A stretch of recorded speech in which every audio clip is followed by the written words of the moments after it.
El placer es un tema propio de la ética, o bien para considerarlo como el fundamento mismo de la moralidad, o bien para rechazarlo en toda medida, o bien como una sensación agradable, como un cierto bien, que acompaña el resultado de nuestros actos. Mantenernos en esta última posición intermedia es lo que nos aconsejaría, por ejemplo, Aristóteles, que concibió el placer como un cierto bien que no tiene pues nada de malo ni bueno por sí mismo, sino que esa valoración dependerá de la relación que establezcamos con él al tiempo de realizar una acción. En cambio, si decidimos rechazarlo de plano, tratar de eliminarlo completamente de nuestra vida, fundamentando nuestra acción en exclusiva en su opuesto más radical, o sea, en la razón, entonces nos encontraríamos en el marco filosófico del estoicismo. Como una tercera vía, una alternativa a estas, el placer también podemos entenderlo como algo fundamental para la acción, y no solo como algo fundamental, sino como lo más fundamental para la acción, haciendo del placer el fundamento mismo de la moralidad, y por consiguiente la razón última por la que decidimos realizar una acción. Esta es la corriente del hedonismo, que proviene del término griego hedoné o placer. Y específicamente hoy quiero tratar una de sus versiones más célebres y más relevantes en la historia del pensamiento, que es el epicureísmo. Epicuro, natural de la isla de Samos, vivió en un momento un tanto convulso de lo que conocemos hoy como la antigua Grecia.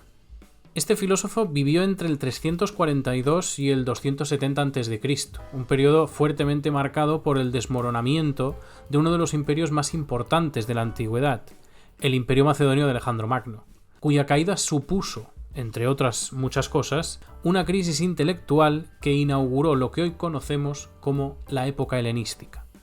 Durante este periodo surgieron muchas sectas filosóficas, como por ejemplo pues los cínicos, los cirenaicos, los escépticos y por supuesto los epicúreos.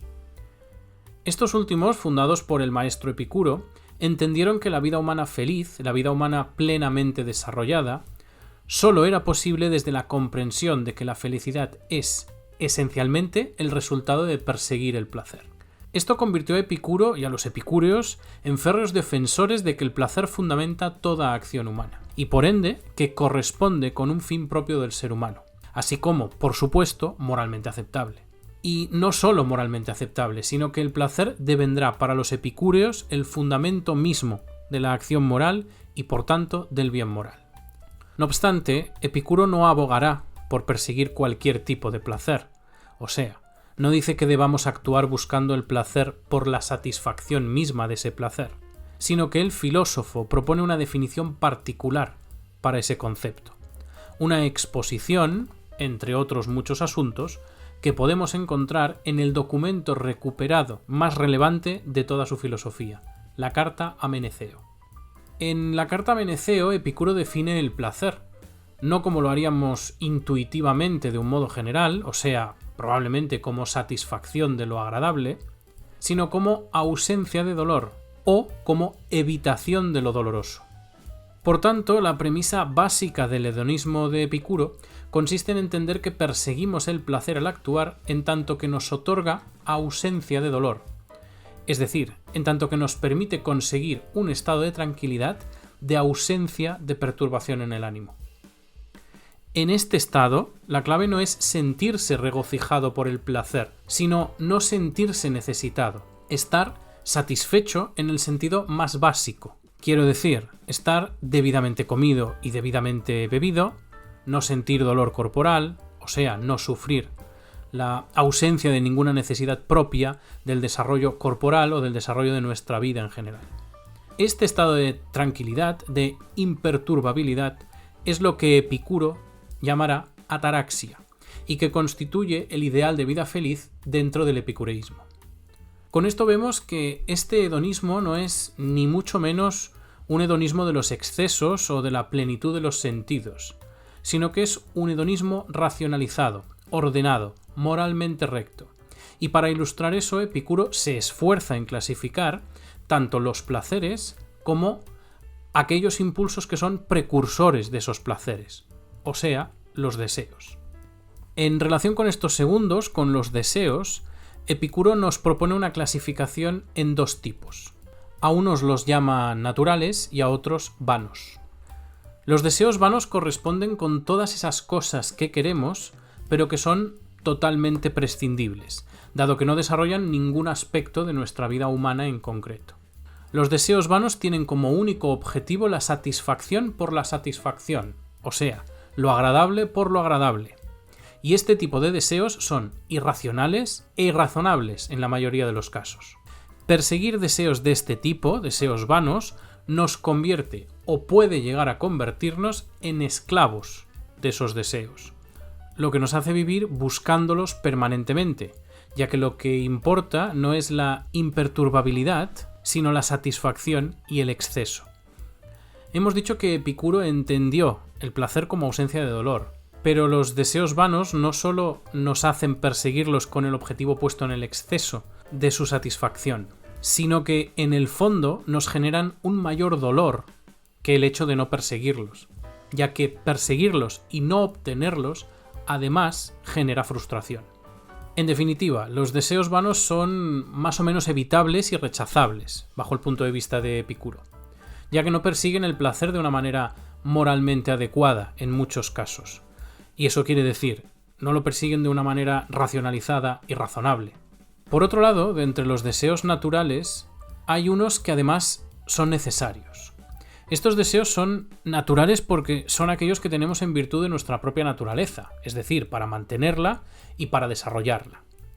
O sea, los deseos naturales son aquellos que, por un lado, nos mantienen sanos y con vida, y por el otro nos permiten el correcto desarrollo de nosotros mismos atendiendo a nuestra propia naturaleza humana, sensible, racional, social, etc.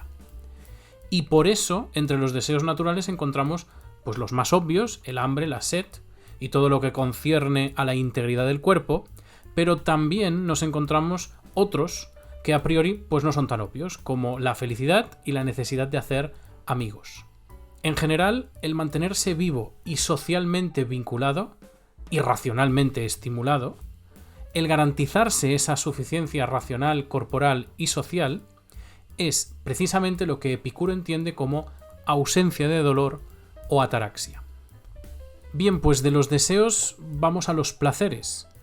Y Epicuro clasifica también estos placeres en dos tipos. Los placeres que llamará cinéticos y los que llamará catastemáticos. Primero de todo, recordemos que para Epicuro el placer es principio y fin de la vida feliz, por lo que no solo fundamenta la acción moral, sino que fundamenta la vida humana misma. Esto implica, además, que el placer es para Epicuro un bien principal y connatural, o sea, del que no podemos huir y que siempre perseguimos en una medida u otra, dependiendo obviamente de las circunstancias de la situación, puesto que Epicuro entiende que a veces podemos rechazar el perseguir un determinado placer. En cualquier caso, y aunque el placer sea principio de la acción y fundamento de la moralidad, Epicuro nos advierte de que no se debe perseguir ni cualquier tipo de placer ni en cualquier intensidad, ya que el objetivo final no es esa satisfacción de lo agradable, sino que es la ataraxia, por tanto, una concepción del placer como ausencia de dolor. Y como hemos visto, hay deseos y por tanto placeres, o deseos que nos llevan a placeres, que son claramente lesivos para nosotros. Entrando propiamente en la clasificación de los placeres, por un lado tenemos los placeres que hemos llamado cinéticos. Estos son aquellos que responden a una necesidad, como por ejemplo el beber o el comer cuando tenemos hambre o sed.